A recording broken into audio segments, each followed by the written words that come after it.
हमारा ईरान धुआं धुआं करके रख दिया है, गर्दा उड़ा दिया। दुनिया झुकती है, झुकाने वाला चाहिए। एक साथ कितना को मारा? Oman, UAE, Qatar, Bahrain, Jordan, Saudi Arab, Iraq, Israel, America. Iran है अमेरिका का ही जीपीएस से पता करके अमेरिका के रडारवा को मार के गिरा दे रहा है। और उसमें जो इंजन चिप उप लगाया है वो में से कोई चीज अमेरिका का है। दिन भर भाम भाम होते रहो। तो दिनवा में होगा तो चलेगा, रतिया को होगा। और चारों ओर समुंदर है। लेकिन जो अली खमैनी है ना, उन्होंने कहा हमारा ईरान धुआं धुआं करके रख दिया है, गर्दा उड़ा दिया। दुनिया झुकती है, झुकाने वाला चाहिए। एक साथ कितना को मारा? Oman, UAE, Qatar, Bahrain, Jordan, Saudi Arab, Iraq, Israel, America. मार मार। अच्छा, उसका किसको मारा था ये लोग? पहले ही दिन राष्ट्रपति उड़ा दिया, उपराष्ट्रपति उड़ा दिया, प्रधानमंत्री उड़ा दिया, उप प्रधानमंत्री उड़ा दिया, गृह मंत्री उड़ाया, विदेश मंत्री उड़ाया, शिक्षा मंत्री उड़ाया, सुरक्षा सलाहकार उड़ाया, सेनापति उड़ा दिया, ये आपका होम मिनिस्टर उड़ा दिया, सब उड़ा दिया। कुछ बचा ही नहीं था ईरान में, सबको उड़ा दिया। ये लोग A to Z सबको उड़ा दिया था। लेकिन जो अली खमैनी से पहले ही जो थे ना, उन्होंने कहा दिया था मोजेक रूल कि जब हम कोई नहीं रहेंगे तो इन्होंने क्या किया था, 30-32 टुकड़ों बनाया था। उनको सबको मिसाइल, सबको हथियार, सबको पैसा सब दे के रखा था। कहा कि जब हम सब मारे जाएंगे तुम लोग मिल के मारना। देश वाला अमेरिका ने धमकी दिया कि ईरान के लोग 8 बजे शाम हट जाएंगे लोग बिजली घर के पास से, हम बिजली घर पे बम गिरा देंगे। वहां के लोग रैली बना के आए, बिजली घर को चारों ओर से घेर लिए, मानव श्रृंखला, गिराओ बम। ये होती है यूनिटी। गिराओ बम क्या होता है? और हम पहले भी बोले थे इस बात को, ईरान, अफगानिस्तान और राजपूत आप तलवार के दम पे नहीं हरा सकते हैं, तो इन्हें बस प्रेम से जीत सकते हैं। और इससे अगर आपको लगेगा, खत्म कहानी कर देंगे। अब आप खुद से देखिए, वो राजस्थान के राजाओं के पास बालू, पत्थर, जमीन, बाजरा की खेती, क्या था उनके पास? बस ये है कि हम समर्पण नहीं करेंगे। अफगानिस्तान के पास क्या है? पहाड़, समर्पण नहीं करेंगे। ईरान, जैगरोस वगैरह। खैर, हम लोग इसी बहाने इंडिया को भी कहना चाहिए हम पाइपलाइन बिछा लेंगे। और पाइपलाइन बिछा ले इंडिया, टेंशन है खत्म, बार बार ले आने के झमेला खत्म। अंतरराष्ट्रीय संधि या समझौते ये जब भी लागू करेगी तो कौन लागू करेगी? संसद, यानी सेंट्रल गवर्नमेंट लागू करेगी। कौन करेगी? सेंट्रल। और इसमें स्टेट की कोई भी भूमिका नहीं रहेगी। वो बिना स्टेट से पूछे ही किसी भी अंतरराष्ट्रीय संधि या समझौते को कर सकता है।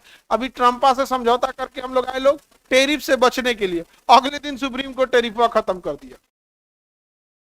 एक तो हमारे यहाँ के अधिकारियों जो विदेश मंत्रालय में बैठल है, सब ना क्या कर रहा है सो समझ में नहीं आ रहा है, नहीं समझे। और एक आदमी कर रहा था, वहां बैठे लोग बहुत अनुभवी है। हम कहें कि सर दुनिया भारत के कोनो विभाग में बैठल आदमी बकलोल नहीं है। सरकारी स्कूल का टीचर से लेके, सरकारी स्कूल का डॉक्टर से लेके, डीएम ऑफिस से बैठा, सब चीज सब होशियारे है।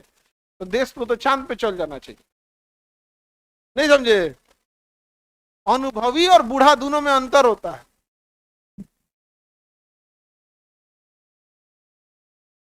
आप पहले पैदा हो गए तो इसका मतलब होशियार हो जाएंगे। सिसिली द्वीप पर कौन सा ज्वालामुखी? स्ट्राम्बोल।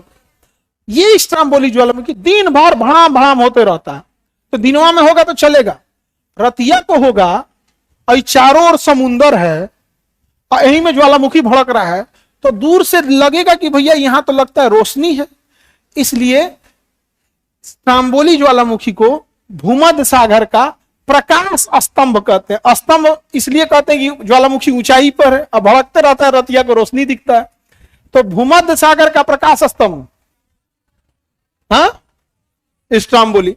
अब बहुत सारे नाविक इससे रास्ता पता करते थे कि अगर तुमको फ्रांस जाना है तो तुम्हारी जहाज के दाहिनी साइड में स्ट्राम्बोली ज्वालामुखी दिखनी चाहिए। इसका मतलब तुम इटली जा रहे हो, तुम्हें अगर इस डायरेक्शन में रह, नहीं होता है कि आदमी डायरेक्शन लगा लेता है कि वो दाहिने होगा बाएं होगा, यहाँ पर तो डायरेक्शन लगा लेता था, समझे। जब प्राचीन काल में नेविगेशन नहीं था तब। अब तो इतना स्ट्रांग हो गया है नेविगेशन कि आप कुछ भी पता कर सकते हैं। जैसे ईरान है अमेरिका का ही जीपीएस से पता करके अमेरिका के रडारवा को मार के गिरा दे रहा है। अमेरिका के रडार से पता करके किसको मार दे रहा है? अमेरिका। और उसमें जो इंजन चिप उप लगाया है वो में से कोई चीज अमेरिका का है।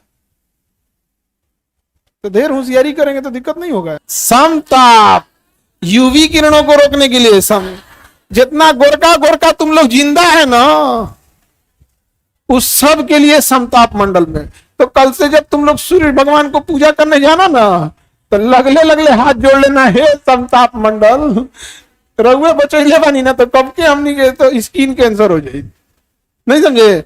अब बाकी हम लोग करिया लोग को कोई दिक्कत नहीं है। आओ सोचा तो नहीं कितना यूवी रह जाएगा, कोई दिक्कत होगा हम लोग को।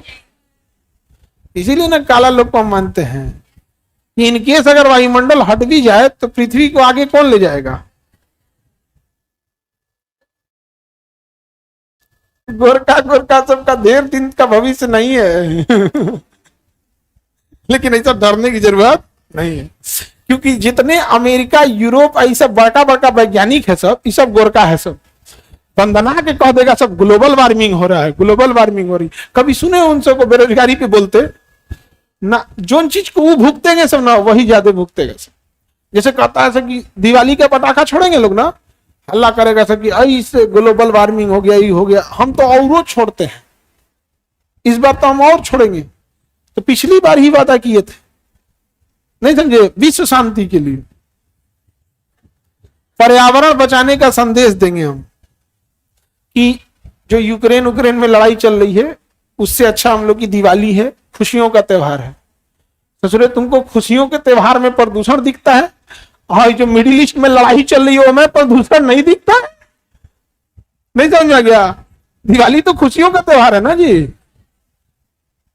आगे बढ़े, याद रहेगा। और यहां पर ज्यादातर क्रिश्चियन लोग रहते हैं, इटली में ज्यादातर कैसे हैं? क्रिश्चियन लोग। तो ये लोग क्या किए ना, इन्होंने अपना ही, इनकी राजधानी है रोम। इटली की राजधानी क्या है? रोम। बहुत सुंदर जगह है रोम। इंग्लिश में एक कहावत भी कहते हैं, Rome was not built in one day. Rome एक दिन में बन के तैयार नहीं हुआ था। रोम एक दिन में बन के तैयार नहीं हुआ था।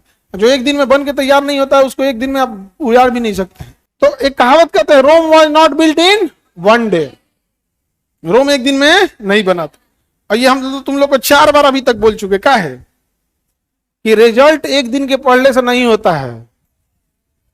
रोम was not built in one day का मतलब है कि बबुआ डेली जी जान लगा के पढ़। बाढ़ के सैलाब के पानी से खेती नहीं कर सकते हो। तुम लोग यही करते हो, एग्जाम डेट आएगा ना 15 घंटा पढ़ेंगे। सैलाब के पानी से खेती होती है, ठहराव के पानी से खेती होती है। तो वैसे रिजल्ट होता है, कंटिन्यू पढ़ो। Rome was not built in one day. इन लोगों ने क्या किया कि ईसाई धर्म के जो धर्म गुरु थे, पोप, तो वो यहीं रहते थे इटली में। तो इन्होंने कहा यार कि हमारे धर्म के धर्म गुरु हैं, हमारे ही देश में रहेंगे तो संविधान के नीचे रहना पड़ेगा, सुप्रीम कोर्ट के नीचे रहना पड़ेगा, राष्ट्रपति प्रधानमंत्री के नीचे ही रहना पड़ेगा। 3 लोगों ने क्या किया, उनके कॉलोनी को देश घोषित कर दिया। जो ने कॉलोनी में वो रहते थे ना, जो ने मोहल्ला में रहते थे, वो मोहल्ले को देश घोषित कर दिया। कह दिया वेटिकन सिटी रहेगा। वो मोहल्ला को कह दिया वेटिकन सिटी रहेगा।